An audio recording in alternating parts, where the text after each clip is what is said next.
Welcome, world. Welcome to Professional Spotlight Series. Now, you might be wondering, what's this all about? Well, let me tell you. We are here to unbox stories of professionals from every walk of life. Why?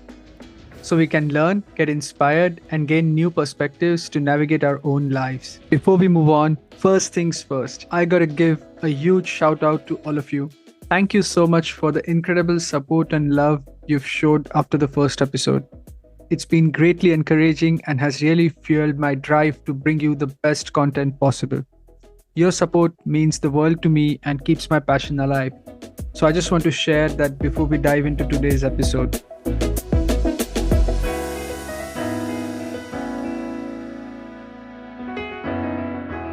Today's episode is an electrifying one because we are hosting an extraordinary guest who is not just a dear friend, but someone I have witnessed evolve from our university days back in 2012. Sahil Tapiawala isn't just a fellow alumni. He's been my neighbor for 4 memorable years, sharing the journey through MSc chemistry and beyond. From those early days of shared classes to now, where he stands as the dynamic CEO of a promising company, his growth has been nothing but remarkable. Get ready to be inspired by Sahil, who will share his insights and his journey through this episode. It's sure shot going to be a powerhouse episode, and I'm really, really excited to listen to his inspiration and wisdom. Welcome, Sahil. Thanks, Tanmay. Thanks for the glorious introduction. I hope I can live up to the all the superlatives that you use. But yeah, appreciate it. And then I'm excited to dive deeper into the conversation. Let's rewind to your early days, right? I know your family, I know your mom and dad. Your dad is a financial advisor, mom is economics professor. So it sounds like finance, entrepreneurship, discussion at the dinner table around these sort of things have been there since the beginning. Can you take us back to those formative years? How did growing up in such a household where finance, economics took center stage shape your entrepreneurial spirit? Oh, yeah. I mean, let's see. So I think one of the interesting things that I really appreciate about my parents is that they instilled a sense of curiosity in me.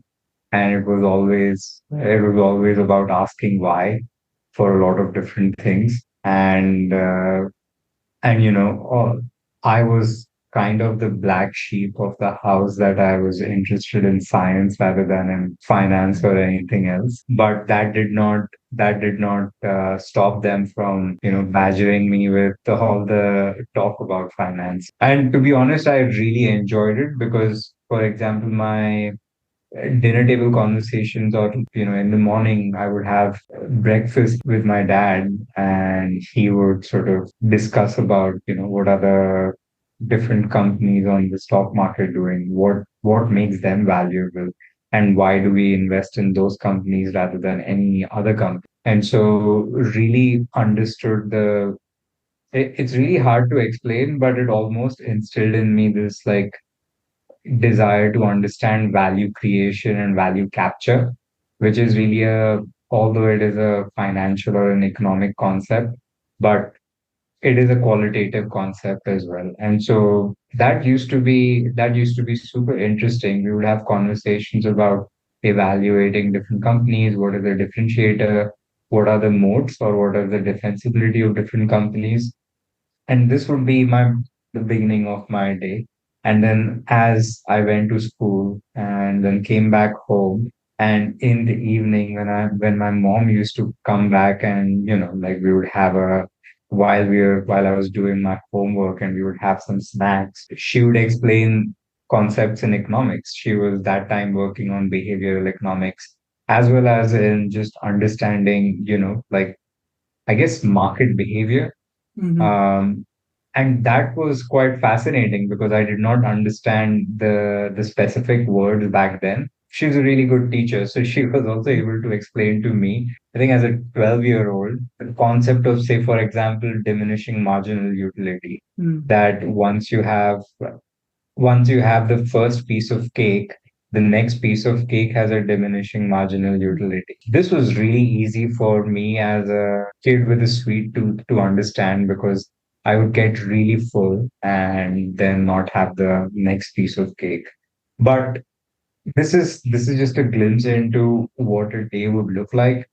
I ended up having lots and lots of these types of conversations, and I think they also encouraged reading books that sort of spoke about different founders and businesses. So our bookshelf was full of biographies of people who had either started a business, ran a business, or were doing something in that regard. So I think there were a lot of these factors growing up at home, and I'm sure there are more that I'm missing out on, but I think it was pretty formative in my desire to build Mhm. something, because that was, in my mind, that was the, I guess, the truest calling of humanity, is to actually build. It might be a bit cheeky or cheesy, but I think the true calling of humanity is to build companies, and that in turn creates value for other humans, and Right. that's actually how you also capture value.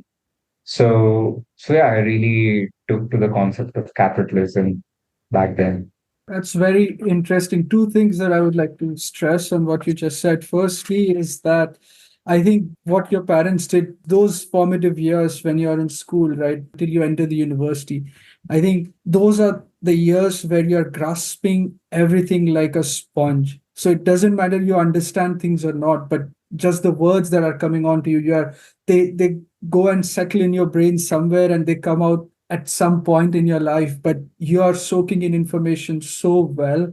So I think to shape you in and expose you to these things at a very young age was phenomenal. And I think I certainly, when I first met you, I could certainly see this evidence that, oh, you have been exposed to something which perhaps a lot of people are not. Yeah, no, I 100% agree with that. In there, that's why I sometimes really thank my parents that, guys, I think you sort of instilled the right bug in my mind. Right. Then second thing that I want to ask is why science then? Oh, that's actually a very interesting question, because growing up I think I was like around the fourth, fifth, sixth grade, I was really into astronomy.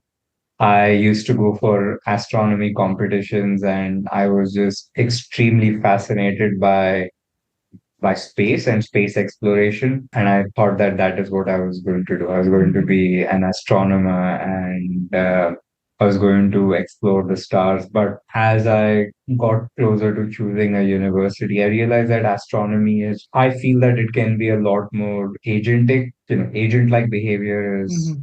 pretty hard when you can't really travel to moon to actually do any research. So now Mhm. you're just imagining things, right? And so I wanted to do things as well. So that really shaped my interest in the beginning on figuring something out that I enjoy, that sort of mimics that curiosity that I had about astronomy, but where I could actually build something as well. And by build something, I actually mean just like build stuff for, like, for example, my as a this is actually quite funny, because I used to have a mechanics kit, which is nothing but just a bunch of tools that are sort of kid-sized tools. And I think this was in like the fourth grade, and I tried to make an air gun by myself, and that failed completely. I couldn't really figure out the pneumatic system. I didn't realize that you actually needed a piece of rubber to create pressure such that it goes forward. But I think I was doing all these like really failed experiments, and I wanted to learn how to build things. And so that was the thing that attracted me to really choose engineering. And actually, even in university, in the first year, my interest was actually, although it was engineering, but in my mind, it was very clear that, what I'm going to do is finish engineering, go do an MBA, and probably join an investment bank, or go into like Mm. some sort of exotic finance roles or derivatives and be a quant or something. And because that really excited me, I felt like, Mm. as weird as it sounds, finance was actually super exciting to me. But in the second year of uni, I went for a conference called Think Fest. This was 2012, 2013, right? So it was just the beginning of like 3D printers getting popular because the Mm-hmm. patents on 3D printers had expired. And there's a company called MakerBot. One of the founders of MakerBot was showcasing the 3D printer that they had built. And that just blew my mind because here was a machine in front of me that could take in a design and actually build the physical object like it was science fiction. It was all the things that I had read in the books. And while he was explaining that, oh, you know what, you can also build this as a kit. And I was like, wait, are you serious? Like the kind of coursework that I'm doing right now directly can contribute to building something like this. Why am I thinking about actually finance or anything else? And so Right. that was the second. I distinctly remember that being like a really, really Mm-hmm. big inflection point in my life. I then decided to just completely switch, and I think that really charged me up. I was like, this is what I want to do. Everything else is gravy. I didn't know anything, but yeah, I decided to at least Yeah. start evaluating how to build it. Yeah. Yeah. Yeah. Yeah. See, I didn't know this. That's why we are having this conversation. I didn't know about this. You should have told me about this in the second year as well. That would have helped my grades skyrocket as well. But well, that's super interesting. Moving on, your journey into entrepreneurship took a fascinating turn when you joined EF and met Ravi, which sparked the birth of Automionics. And we are going to talk about it in depth. But I would like to ask you more about EF, how this journey in EF started. It's such a random story, or like it's so spontaneous that it happened. But basically, maybe I'll give some background or some context. Right. EF is basically it's a company builder, which essentially means that it is somewhere in between an accelerator and an incubator, where it brings together extraordinary individuals, and it basically ensures that there is the right environment for people to match together and try to build companies specifically associated to deep tech or things that are deeply technical endeavors. They also provide you with the initial funding to test it out, and you can imagine it to be a pre-seed funding. So for folks who don't know what different stages of startup funding are, there is seed funding, there is Series A, Series B, Series C. So these are the different levels of maturity of financings. Where EF comes in, it invests in people before they have an idea, before they have a team. So literally, it's just an individual, and they bring them together. So that is what EF does. And I found that to be very fascinating. Atominix is a company that started out of Entrepreneur First, where I met Dr. Ravi, who's a cold atom physicist. And at Atominix, we create a map of the Earth's crust. We help pinpoint battery metals using quantum gravimeter that we have built to create a high resolution gravity map, and we pinpoint and estimate resources like lithium, copper, cobalt, nickel, zinc. That's a brief overview about our work at Atominix, but maybe, I'll of course go a bit deeper into Atominix as well. I'll just quickly answer the question that we were discussing earlier, which is, how did I come across EF? How did I join? And how did we end up starting Atominix? So basically, before EF, I was a robotics engineer at SUTD, which is the university in Singapore. And during that period, I truly learned like what does good quality research look like.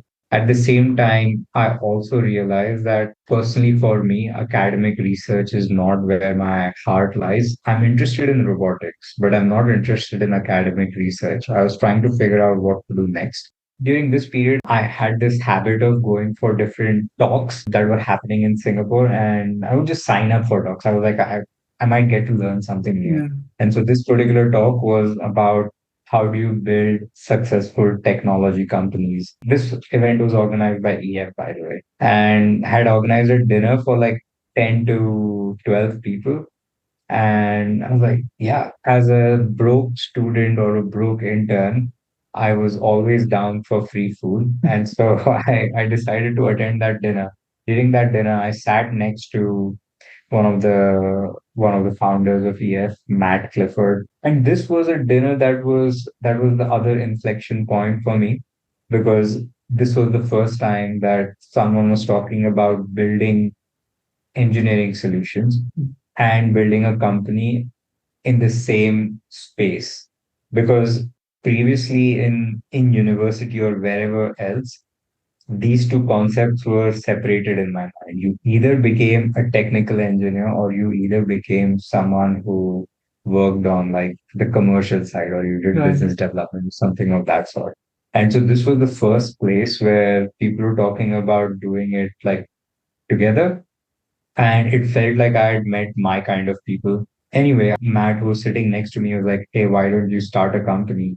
And I was like, I am actually just graduating and I do not have any money to start a company. And I feel like I need to gain some more experience to build a company. So funnily enough, he's like, look, if money is the issue, don't worry about it. We have this program. I was like, oh yeah, okay, cool. Like if you are willing to do this, then I'm down, man. I'm down to try. And I was always excited by like adventure and trying out new things, trying to do things that other people were not trying to do, because that meant that I would have some unique experiences at least. But anyway, so that's actually how I signed up for EF, and they had a pretty rigorous interview process. This was just their way of ensuring that like yeah, just sort of getting me in the loop. But after that, there were a bunch of really interesting interviews where I had to come in and like have a conversation with the rest of the team. And I think after 4 to 5 interviews, I was part of EF Singapore cohort. It's impressive how proactive you have been in seeking out opportunities like going for the talks, seminars, and using this as opportunities for networking. It's clear that your efforts have really paid off and contributed significantly to your success story, I must say. And at that time, I was trying to think of the most ambitious thing that I could build. Like if I have this one shot to build something, then let me put together two Mm, of my biggest interests. And I was like, you know what? I want to work on space manufacturing. Quickly realized that the time frame that it would actually work out on is way longer than I can actually go ahead or like build a business around it.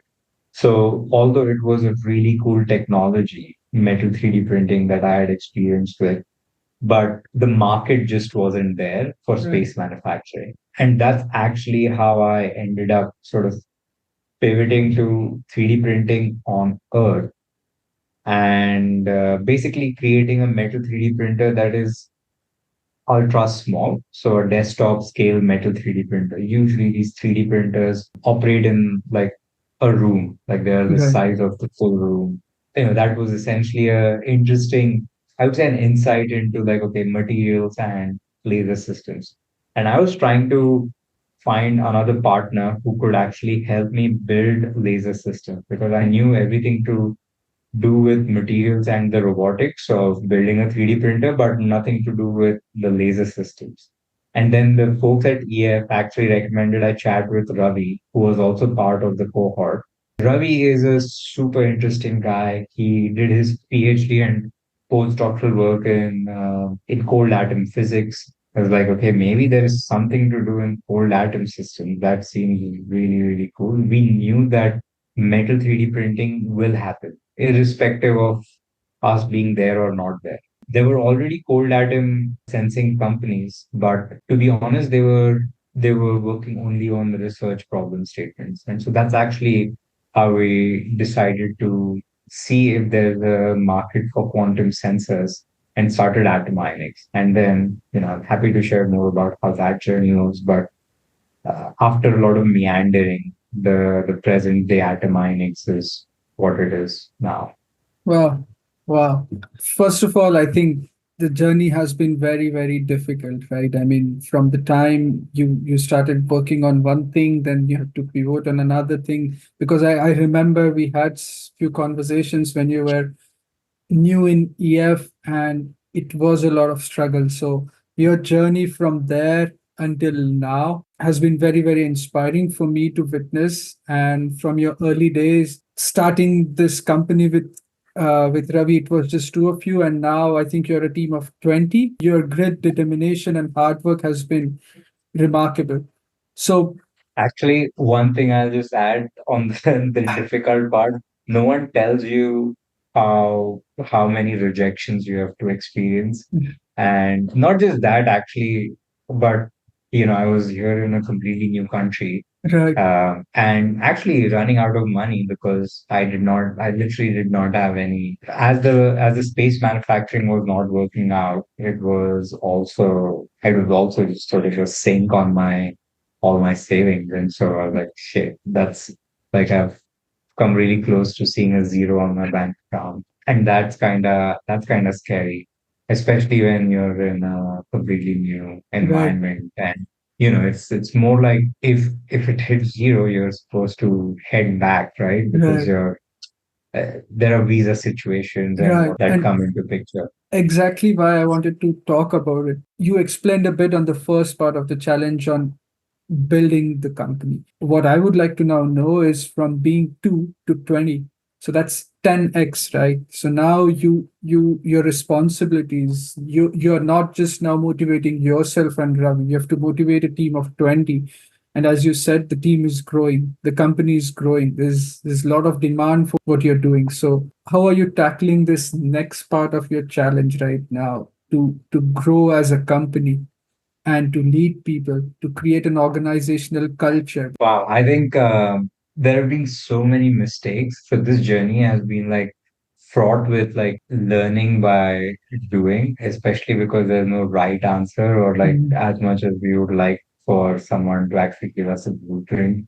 It was, and I think the cost of mistakes are just so high. It is also the impact on the team that Mhm. it is not just about the two of us anymore, but it is actually about the full team as well. But anyway, I think coming back to what the whole, as an organization, the core thing that an organization is really building is not really the product, but actually it's a way of building things. It's a way of doing things, which is what we term as culture. Culture is nothing but, day-to-day attitudes, activities, and behavior that the team expresses. And there are two aspects to this. One is the people, and the other is the culture.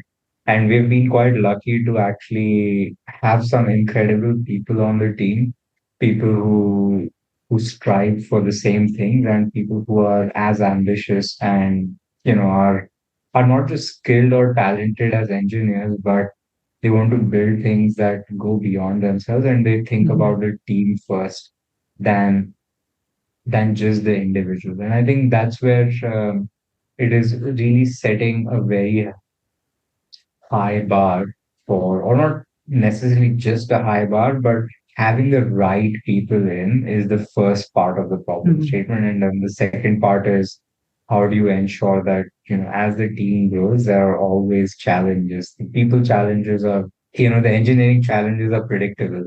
The people challenges are Right. never, there are so many variations to it that you have to really Mhm.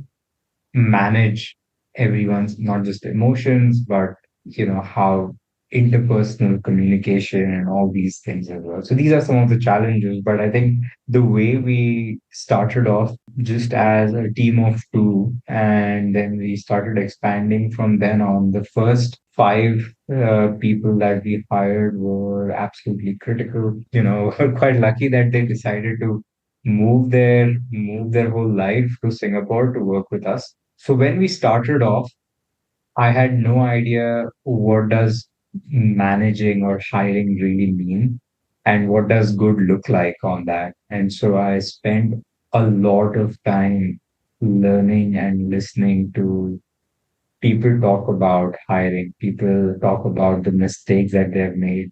And I think this is where we, stand on the shoulder of giants comes into picture, where there are so many books that I refer to. It was almost like a full scale study that I had to do, and like, what does good hiring look like? Mm-hmm. And what does it mean to actually build company culture? High output management by Andy Grove is like, the holy grail. But Netflix also has a company culture book. And so, of course, when you read a lot about company building, in theory, it should work. But then when you translate it to practical stuff, the problem statement that you are solving is so different than every other organization that you have to actually go through. You have to learn the principles, but implement and execute it in your own way. And I Mm-hmm. think that was the biggest learning, where we, in the beginning, tried to implement or like pick certain principles from one place, pick certain Uh-huh. principles from the other, and try to make something of our own. And I realized that, it is so context dependent when we talk about culture. Like the reason why an organization can, like Netflix can do something is because they are at a certain level. Right. Or the reason why Google works in a certain way is because they have a certain kind of business model. The kind of product that they're building is different. And I think that was the other learning, that there's going to be no blueprint. And so what that essentially means is that you have to have a lot of humility, that you are going to make so many mistakes. Yeah. At the same time, you just have to express and hope that you're making your thought process clear and communicating your thought process to the rest of the team as well. Because, I think we had so many extremely smart individuals, folks who are more knowledgeable about topics than I was at that particular time. People who were way more senior than, like I was, or he was. And I think this is where having that trust and respect in the team is helpful, that we understand that people are going to make mistakes, not just the folks that we work with, but the folks that we work with also understand we are going to make mistakes, and Right. but as a team we are going to move forward. So, just looking back, I think books were really helpful. First principle thinking and building a trust and respect system in the company was really helpful. And thirdly, I also really thank some of my, we actually had an executive coach as well, to learn how to actually be a good Mm. leader. And Dane, who used to be my executive coach, has been tremendously impactful in terms of just me upskilling and ramping up on my skill set. But beyond that, the other thing that has been absolutely incredible is actually having other founders around me, like Right. having a peer group of founders where we can bounce these ideas off each other.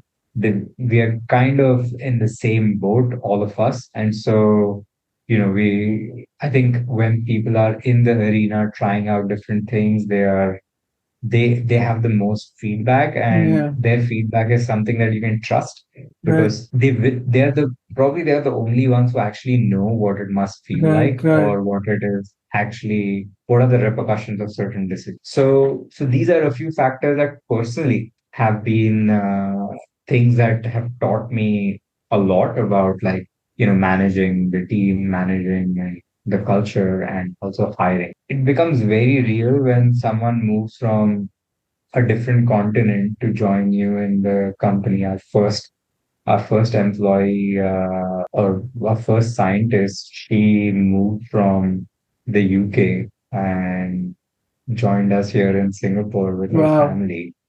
And that made that shit very real very fast. That, Wow. it is not just about us, but it is now Right. about not just people who we work with, but also their families. Yeah. So I think the scale of responsibility is just sort of goes up drastically. We've had someone move from California, a few people move from the UK, some people have moved from India, China. And so, yeah, I think you just need to approach this with like a lot of humility, that people are taking this bet on Right. the company and on you and on themselves. And so the stakes are pretty high. Very well said. I'm amazed. Fantastic work by both you and Ravi in terms of bringing all the people. And I think that's also beauty of it, right? More diverse your group is culturally and otherwise, more fostering the environment is going to be for your company as well. So to bring these people together and keeping them together and building something that's sustainable and positive, it's very, very well done. So let me ask you this. What's your vision for your company and how do you see the field changing in next 5 to 10 years? And what are you most excited about? At Atominex, we're basically creating a map of the Earth's crust. We measure gravity at a very high resolution with quantum sensors, and we pair that with our AI platform to pinpoint and estimate resources that will power humanity over the next 50 years. So this can be used to detect everything from geothermal energy, groundwater deposit, reservoirs for carbon capture and sequestration, detect underground infrastructure, so pipelines, power lines, so it can impact construction and tunneling. And so in addition to that, we can also help find battery minerals and other sorts of metals. So in a way, if you think about humanity in the last 300 years, we have essentially done two things. One is take stuff out of the ground to the surface. And then the second is make stuff with it. And that is essentially what powers the world around us. And it is a hyper inefficient process right now. And so as we create this massive map just to understand what the to make almost like the crust transparent so that you exactly know how much resources you have and what is the efficiency that you need to use those resources to satisfy the species and have a better standard of living for everyone. And so what that essentially means is that we want to map all the potential resources that we have and create a planetary simulation. Back in 2019, 2020, when we really started at mining. This was also the time that there was a lot of excitement around solar, wind, and electric vehicles, but not a lot of attention was being paid to the amount of metal that is required to enable that transition to these new energy sources. And we need as much metal or as much copper in the next 15 years as we did in the last 120. And if we don't find those metals or if we don't find those resources, we are never going to be able to actually transition to other energy sources that we are all hoping for. And to be honest, at Atominics, that's the main problem that we're going to solve in the next 5 years. And so resource exploration right now is a pretty slow and inaccurate process. Although we've been doing it for 300 years, the accuracy is just 10% of drilling. So essentially, eight out Wow. of nine drills are empty. Wow. And this is because none of the data sets that we use right now, be it gravity, magnetics, all sorts of remote sensing, it's just not actionable enough. Mhm. And so what ends up happening is that you do trial and error based drilling. And so we decided to reimagine this workflow and create a map that is 10,000 times higher spatial resolution and pinpoint and estimate these resources. So ultimately, we want to move towards a world of precision, exploration, and extraction. Mining, as much as people are trying, it is considered to be, like quote unquote unsustainable. Right. To be honest, the people that we've met in mining care the most about the environment, care the most about their surroundings because they are themselves geologists. They care so much about the planet as well. And if you look at why this is happening, we end up creating this big hole because if you think about surgery as well, historically we would cut open the human body and then do open heart surgery, right? But now we Right. have we have gotten much better imaging because of which we can now send a small probe and do keyhole surgery. And I think that is the future of mining as well. This is the future that Wow. we want to enable at Minings. Exciting stuff and good analogy. I'm excited about it, and I'm sure your whole team is as well. So good luck to your whole team on this. Thanks, Yeah. man. Yeah, Yeah. we've been enjoying it. You We've have been my full enjoying support. taking. Thank you, sir. Thank you. So you have been in Singapore now for 7, 8 years, right? So how do you view this city state as your home? What aspects of Singapore do you find most appealing, and what keeps you rooted over there? Yeah, that's a great question. And I think, Singapore as a city, if you think about the city as a product, Singapore has it figured out.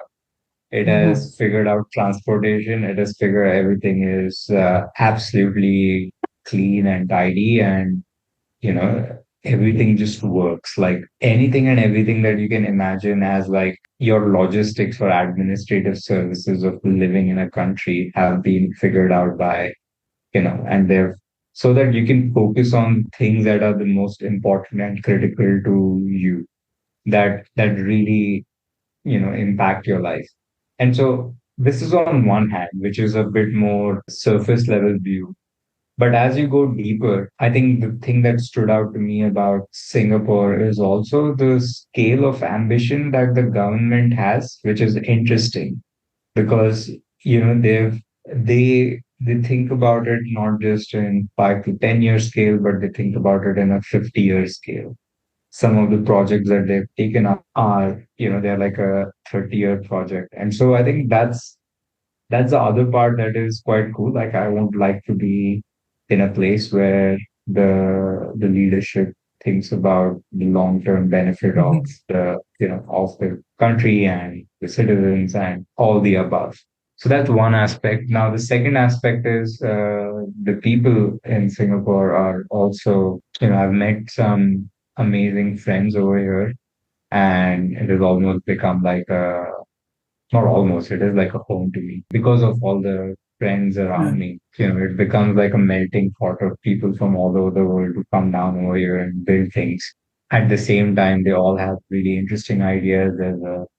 There are some people who are interested in art. There are some people who are interested in engineering. There are some people who are interested in, let's say, videography. And so there's a very eclectic collection as well. So these are all things that I really enjoy about Singapore.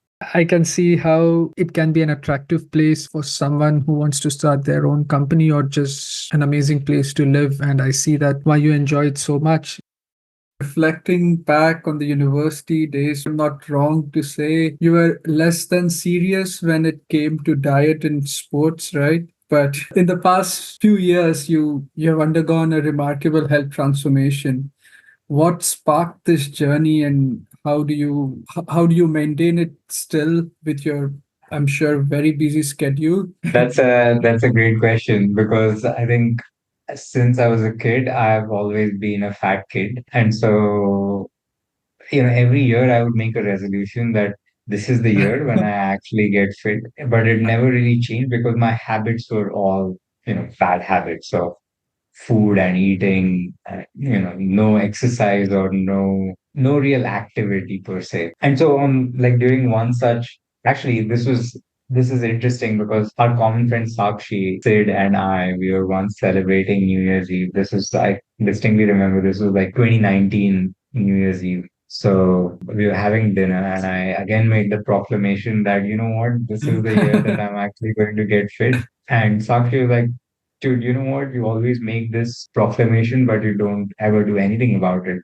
Let's make it real. Let's make a bet. If you decide whatever the time frame that you need, if you do it, then I'll give you $1,000. If you don't do it, then you give me $1,000. And then I was really, first of all, it's a challenge, and then secondly, it is also like something that It's $1,000. got me. Yeah, I think I really appreciated the fact that he was putting Right, his money where his mouth is, and I should be doing the same. And so I was right. like, you know what? If I win, I get 1,000, but if I lose, I'll give you 2,000. So I doubled the stakes for me. Wow. And that really made it very real, especially at that stage. And then it was the same year when I also went for Vipassana. Hmm. And Vipassana was it sort of made the link between the mind and body very clear to me. in the beginning, I was of the opinion that the mind is, pretty separate from the body, but I feel like it is pretty, like my physical health and mental health go hand in hand. And so over time, it has just become an extremely important part of my life to at least have some form of activity, exercise, and actually have a good diet. Like I Mhm. feel like the and you see the change, like you see the change in your energy levels, like with the food you eat is really the fuel that sort of powers you through the day. And I've seen that shift from like, if I was always eating pizzas, I would just feel pretty Lethargic, lousy through the yeah. day, lethargic, and it's completely opposite when I have something that is nutritious. And likewise for exercising. So I've really enjoyed going to the gym. I try to go at least 4 times a week for an hour or so. It's in the beginning it started off as trying to build a habit, but now it has Mhm. just become a like it's become a non-negotiable for me. Right. When for example, like in the last couple of weeks, my leg was a bit injured and I couldn't go to the gym. It felt like there was something incomplete, It Mm. was like you feel the difference immediately. Our brains are still stuck in the Stone Age because Right. it almost feels like Abe goes to the gym, Abe lift metal, Abe keep down metal, Abe happy. It is actually like that. But yeah, anyway, so I think I try to keep meditation and working out a part of my daily routine. Let's expand on that, right? So you mentioned you had this intrinsic incentive of getting fit. Then there came external incentive, right, with Sakshi, and which motivated you even more. And then you talked a bit about your habits, also with your work life and your day-to-day activities. How does your day look like? How do you tackle your bad habits? And if there is any advice or word of guidance for people who want to change their lifestyle, be more productive, what do you have to say to that? Yeah, I think one thing that I've realized is consistency is more important than doing like everything perfectly. Mm, Like doing ensuring that you do something every day just helps build the habit and makes it almost like a part of your identity. It's like, there's a phrase that it is not the activity that you're doing, but you're becoming the person who does this activity. So mm, it almost reframes who you are in your mind.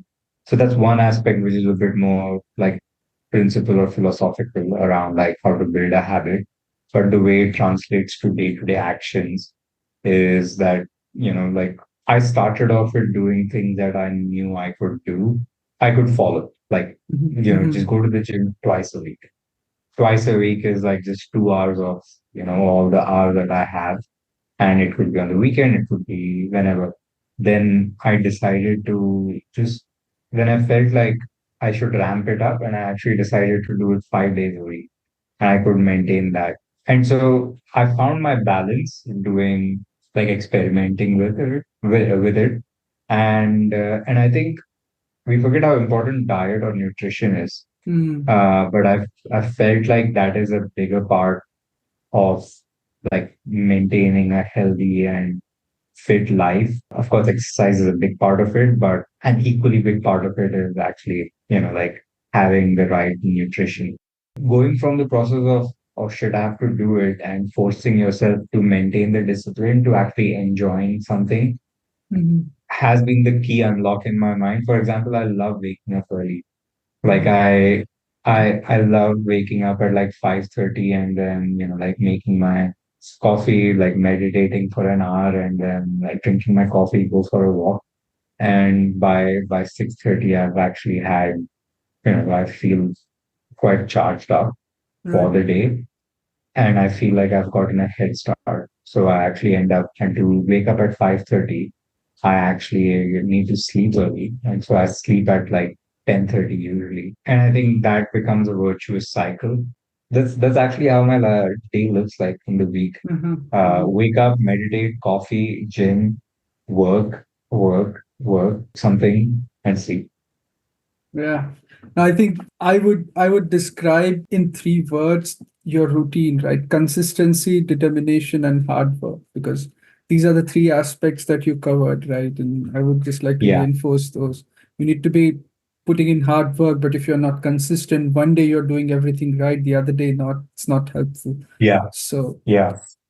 your passion for books has always been evident also throughout our conversations. What books have had, I'm sure the list is going to be long, but if you could keep it brief to three or four, what books had a profound influence on you, and which are the books that you would recommend that everyone on this planet reads, irrespective of what they're doing and who they are? Oh, that's such a hard question. Oh my God. Let's see. I've enjoyed a lot of topical books. I do love science fiction. I love fiction, but I'll maybe try to recommend some. Okay, so maybe I can start with the book that has impacted me the most. Maybe it is also because I read it at a very formative time in my life. So, The Fountainhead by Ayn Rand is an extremely polarizing book. People either love it or hate it, and it is a book that really spoke to me. When I actually read it, it made me cry. It was actually a very weird feeling because I've actually never felt that strong and emotional while reading a book. So that is a book that I would strongly recommend everyone to pick up. It's a very thick book, pretty dense book, but I think it's like one of the classics. It's like Mhm. it's like a book that people have to read Mhm. before they form an opinion on it. The second book has been Zero to One by Peter Thiel. It is Mhm. like such a startup tech bro book, but I still find the ideas to be they were pretty provocative when I read them.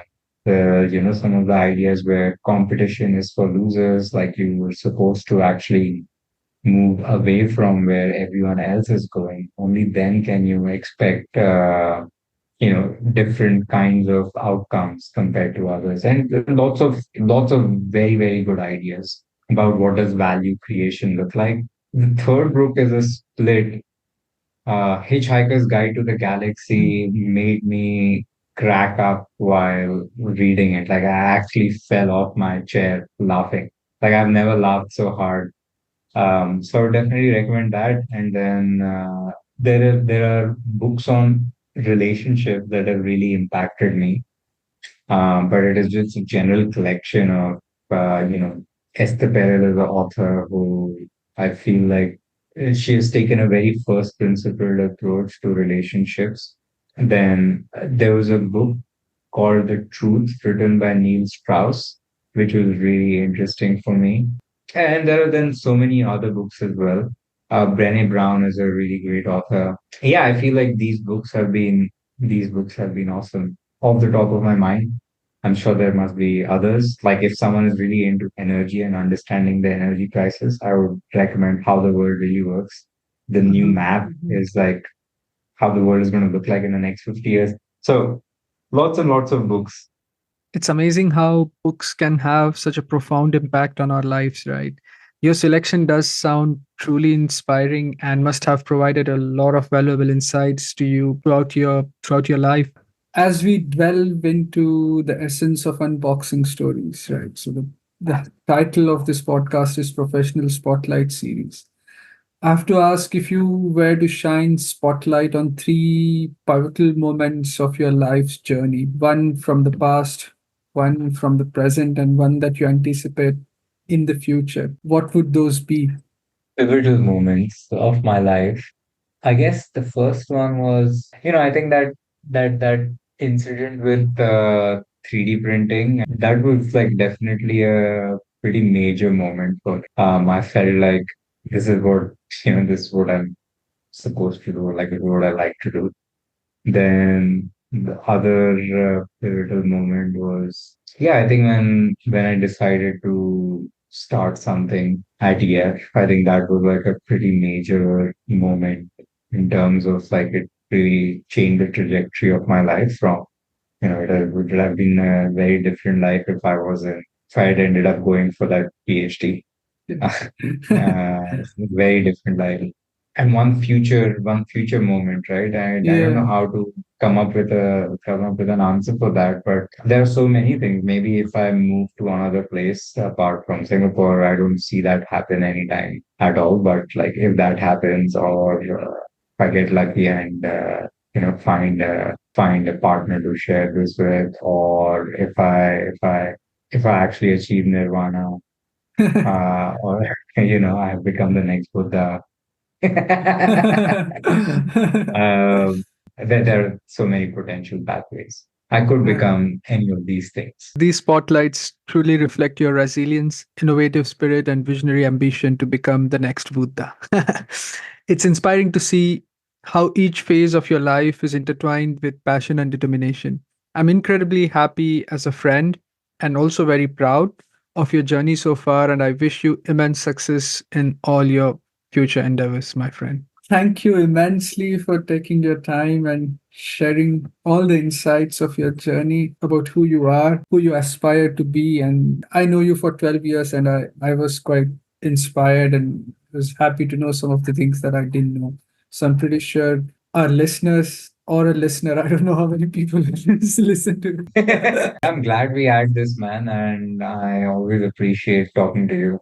I always enjoyed, even before chemistry exams, and now, even when we don't have to do that, having like a chat in the evening is a joyous moment for me too. Thanks, man. Thanks for Thank taking you. time out and actually doing this with me. And that's a wrap for this episode of Unboxing Stories Professional Spotlight Series. I hope you found today's discussion as inspiring and insightful as I did.